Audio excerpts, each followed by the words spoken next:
Здраво, ова е 252-то издание на Видеологија со Златко Ѓелевски, дигитален краток осврт за актуелни филмски остварувања, односно спонтана критичка анализа која е збир на први печатоци илустрирани со подвижни слики. На денешниот репертоар е The Banshees of Inisherin на Мартин Макдона, во кој станува збор за Колм и Падрајк, глумени од Брендан Глисон и Колин Фарел, долгогодишни пријатели од кои едниот одеднаш одлучува дека нема да се дружи со другиот, сметајќи дека потрошеното време со него му е залудно и сака да се посвети на компонирањето на композиции за виолина. Неговиот пријател Падрајк не може да се помири со таа согледба и инсистира да го поправи своето пријателство, па макар и по цена виолинистот да ги пресече своите прсти, за да го уцени да ги запре обидите за возобновување на пријателството, кое се сведува само на секојдневно пиење на пиво во селската мејана. На симплистичкиот сточар Падрајк не му треба многу за да биде среќен, ама натажениот и обезволен Колм, кој се преиспитува себе си и не се задоволува со тоа што го има, иницирајќи го нивното разидување. Макдона, иако има скромна филмографија за себе, во неговиот најнов филм ги искористува во најдобра полза сите своји најсилни алатки за моделирање на тродимензионални ликови, помеѓу кои гледачот нема да може да го најде антагонистот, затоа што постојано ќе забележува фрагменти од себе во нив, што значи дека апликабилна е оваа приказна не само по граѓанската војна во 1923 година, туку и ден денес, затоа што пријателството е универзална вредност со која сите можеме да се поистоветиме. Имено, Макдона создава два лика кои можеме да се согласиме дека двајцата сметаат дека се управо. Едниот за прекинувањето на пријателството, затоа што едноставно неговиот пријател му станал досаден и има поголеми аспирации и стремежи за достигнување на креативните заложби, а другиот смета дека е добар човек кој заслужува да има пријател. Иако од секогаш сомнеш будело нивното пријателство кај мештаните, со поривот за прекинување на истото се јавува конфликтот кој што драматуршки го придвижува действието и творбата навлегува во абсурдните екстреми во кои што милува Макдона да пенетрира со помош на заканата за сечење на прсти и каузалниот след кој ќе доведе до реперкусии кои вклучуваат реваншизам, тврдоглавост и ароганција, која во светот на црната комедија на Макдона и помеѓу пријатели крваво се резолвира. Хуманата димензија е се присутна во творбата затоа што ликовите се заглавени во малото селце, оддалечено од светот во кој наслушнуваме пукотници, а убиецот на нивниот предел е досадата и монотонијата, која умее пријатели да мотивира да си копаат гроб еден за друг. Отелотворените ликови имаат своји стремежи и потреби за да го преживеат баналното постоење, поставувајќи ги прашањата дали е доволно да се биде добар еден кон друг,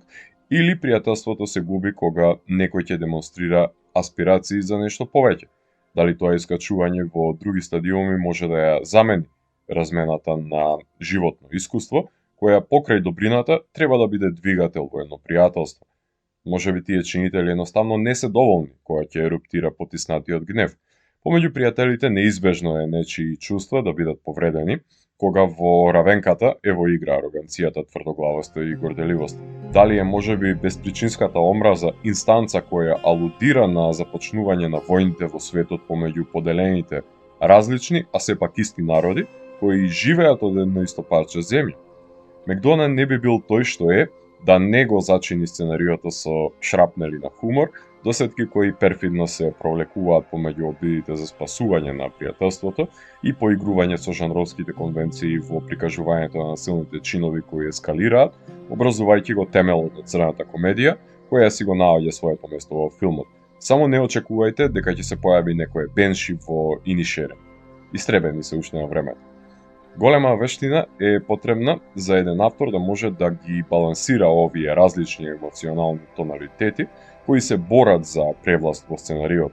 Но Макдона успева наместо да направи од нив непријатели кои ќе се исклучуваат еден од друг,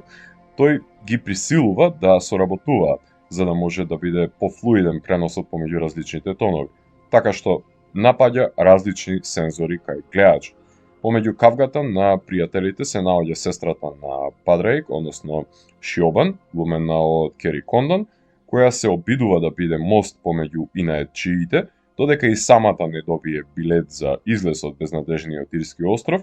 затоа што нејзиниот интелект е залудно потрошен таму, без да го даде нејзиното срце на залюбениот во неа, односно дворскиот шут Доминик. Шиован е тука да ги спречи да не се испоубијат, но и во тоа нема да биде успешна, па кога ќе согледа дека двајцата се од ист ков и не попуштаат, ќе свати дека нема удел во местноста, со императив да си оди таму, кај што ќе биде почитуван низиниот збор. Така што Шиован посегнува по слободата по која очајно трага на патениот Колм, преку уметничката креација во неговиот случај. И да не ја заборавиме избеганата вештерка од Шекспировата адаптација на Коен, која бара да жнее жртви за своето пророштво да се оствари. Ако се бара филм во кој инфантилната фраза кој се тепа, тој се сака е применлива, тогаш тоа е ова остварување во кое возрастните деца не може толку лесно да се скараат еден со друг. Своето наменско место си го најде последниот кадар од филмот на самиот постер. На музички план, уште во првиот кадар се воспоставува некоја магична емулзија помеѓу бугарскиот фолклорен напев и зелените полиња, што е само предигра за потенцирање на нераскинливоста помеѓу фолклорните музички мотиви и локацијата кај што се одвива филмот. Музиката на Картер Бървел, постојаниот соработник на браќата Коен и Макдона, мора да биде во континуирано променување на тонот во склоп на флуктуацијата помеѓу таговните, хуморескните и стравичните, односно гротескните сегменти.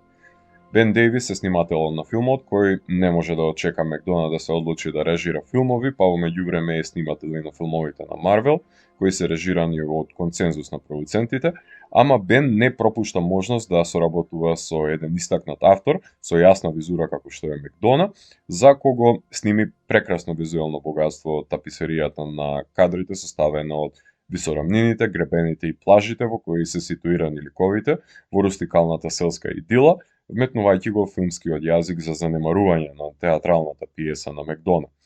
Нужно е гледачот да се изложи на траорниот проток на време во селото, во кое ништо не се случува, и на тој начин загрозувајќи ја гледливоста на творбата, но тогаш се употребува тајното оружје на Макдона, односно неговиот хумор, кој го држи неговиот гледач ангажиран, а монтажерот Микел Ега Нилсен се потрудил да не биде загубено вниманието на гледачот, па да не може да го најде до крајот на филмот. Секако дека може да се исфрли празен од, но штом се запознаете со ликовите, самите ќе побарате подолго време да поминете со нив во инишиерен, како гледач, а не како жител.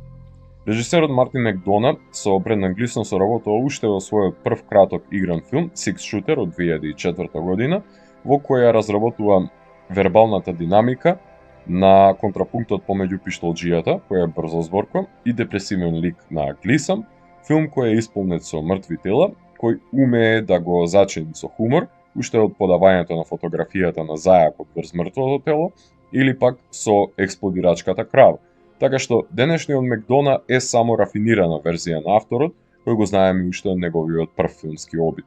Во 2008 година го снима својот прв долгометражен игран филм Урнебесниот Ин Бруж,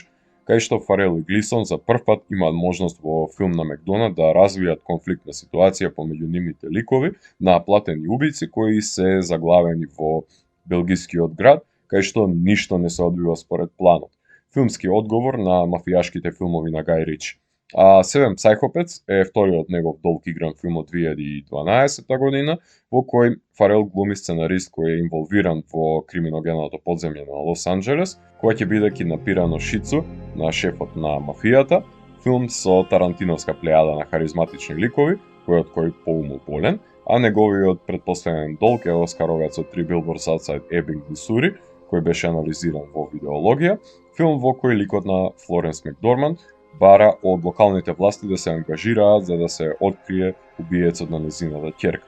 Така што Макдона е вешт алхемичар помеѓу мелодраматичните тегоби на губитокот на блиските, со абсурдните насилни сцени и непоштеден хумор, а Фарел и Глисон се актерите кои неколку пати се обидел да ги протне низ вртлогот на овие различни емоционални состојби во поларитетот помеѓу ликовите кои ги глумат.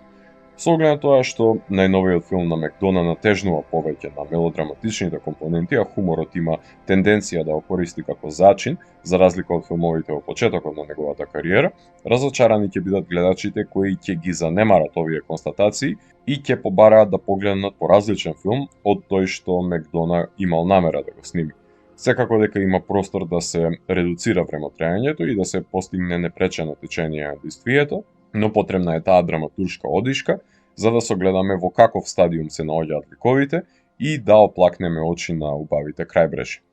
Премиерата имаше на Венецијски филмски фестивал, кај што се закити со Златна Овсела за најдобро сценарио и Волпи Куп за најдобра машка улога за Фарел, а потоа играше на ТИФ, Цирих, Фантастик Фест, Хелсинки, Атина, Бусан, BFI Гент, Торино, Љубљана, Стокхолм, Палм Спрингс и беше дистрибуиран на репертоарите на киносалите, дури и кај нас, како надополнување на екстензивниот фестивалски живот, иако најголем дел од наградите кои ги акумулира се од здруженијата на критичари широм сад. Трагикомедија за пријатели кои преку ноќ стануваат непријатели, заробеници на самотијата на Ирскиот остров, кои се доволно тврдоглави да не се помират со новонастанатата разделба, меѓутоа исто така се и егоцентрични кога е во прашање занемарувањето на значењето кое го има